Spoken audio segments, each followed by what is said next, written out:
tunggu persempadanan semula. Jangan buat PRU 16 belum persempadanan semula. Tunggu persempadanan semula. Dan sebaik selepas persempadanan semula, bubar parlimen, bagi Sabah dan Sarawak apa yang dia minta, iaitu 1/3 kerusi dalam parlimen. Kau dah beri Sabah dan Sarawak 1/3. Beri Sabah dan Sarawak apa yang dia nak, 40% ke apa ke, royalty ke, minyak ke. Kau tengok Anwar, dia very generous with Sabah dan Sarawak. Dan awak kena akur, walaupun pada PRU 15 Sabah dan Sarawak sebenarnya tidak mahu Anwar, mereka mahu Muhyiddin, tapi sekarang makin akrab hubungan dia. Okey, so beri Sabah dan Sarawak apa yang dia nak.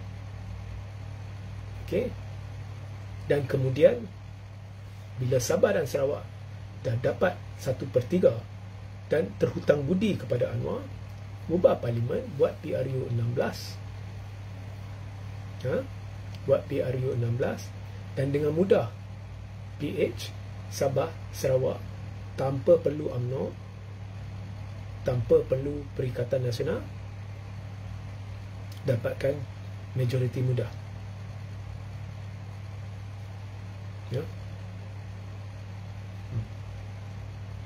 Nampak kan? Okey. Atau, tapi saya kurang percaya yang tu. Atau saya lebih percaya kepada teruskan, awalkan PRU 16. Sebab Zahid tidak mungkin berpaling tadah selepas PRU 16. Dengan menang 40 hingga 45 kerusi, dia tak ada kuasa nak tuntut dari Perikatan Nasional. So buat PRU 16 tahun depan, atau 2026 awalkan PRU 16. Okey. Kemudian buat persempadanan semula. Dan persempadanan semula itu jangan layan tuntutan UMNO, bagi Sabah dan Sarawak 1/3. Lepas itu dalam jangka masa pendek buat PRU 17. Ini saya lebih percaya.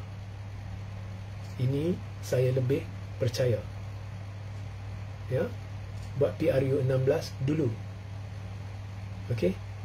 Sebab buat PRU 16 dulu, sebabnya begini.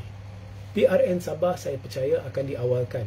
Mungkin suku pertama tahun depan ke, suku kedua ke, PRN Sabah akan diawalkan. Mereka hendak lihat keputusan PRN Sabah, kumpulan mana yang dominan. Is it warisan, atau is it GRS, atau apa, bagaimana prestasi PH, perikatan, mereka nak lihat. Supaya PH boleh tentukan bagaimana mereka nak bentuk persefahaman. Kalau warisan menang besar, mungkin Anwar akan cuba berbaik dengan Syafiq Abdal. Ya, mereka nak lihat bagaimana Sabah dan Sarawak keputusannya. Sebaik selepas dah dapat keputusan PRN Sabah yang diawalkan, tahulah PH macam mana nak bentuk persahabatan dengan siapa, nak bentuk gabungan di Sabah dengan siapa, bagaimana. Bila semua tu dah diselesaikan, dia buat PRU 16 untuk test water di Sabah, dan juga sebelum persempadanan semula. So dia buat PRU. Anwar dah buatlah gabungan baru dengan di Sabah dengan siapa-siapa yang dapat kerusi banyak lah, mereka dah sampai persetujuan lah, apalah, kemudian buat PRU. Lepas dah buat PRU, baru fikir persempadanan semula, 1/3 kerusi bagi kat Sabah dan Sarawak. Bila kamu bagi semua kat Sabah dan Sarawak, untuk satu jangka masa tertentu, Sabah dan Sarawak terhutang budi dengan kamu semua, ya. So pada PRU 17 UMNO tidak diperlukan. So lepas persempadanan semula, saya tak yakin Zahid akan dapat tuntutan dia berhubung berapa banyak kerusi dia hendak. Mungkin dapat sikit tapi tak banyak.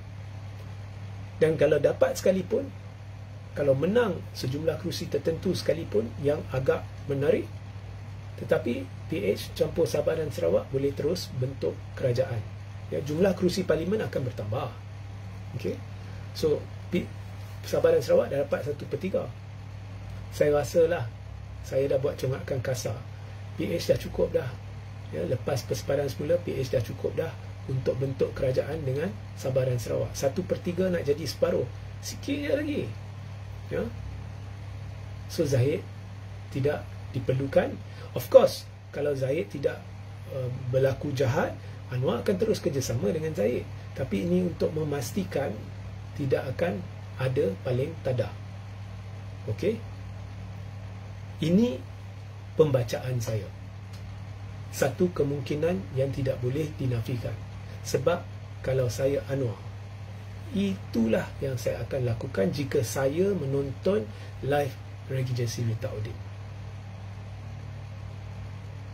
Itulah yang saya akan lakukan. So, berbalik kepada soalan Syamsul, ianya satu kemungkinan. Mungkin nak hantar signal kepada Zahid. Jangan lupa siapa yang beri kamu nyawa sebab tidak buat kiraan semula undi. Mungkin tak? Mungkin. Adakah saya tahu? Saya tidak semestinya tahu. Tetapi mungkin tak? Mungkin. Mengapa saya kata mungkin? Sebab kenyataan Syamsul pelik. Dan Ramasamy juga ada poin dia. Walaupun saya tahu Ramasamy sendiri tidak tahu, tetapi ada poin dia. Dia kata, takkan Syamsul boleh cerita macam tu tanpa restu Anwar. Of course, Syamsul mungkin terlepas cakap. Tetapi mungkin orang akan terdorong untuk percaya ianya dengan restu Anwar. Jangan salahkan orang, jangan salahkan rakyat.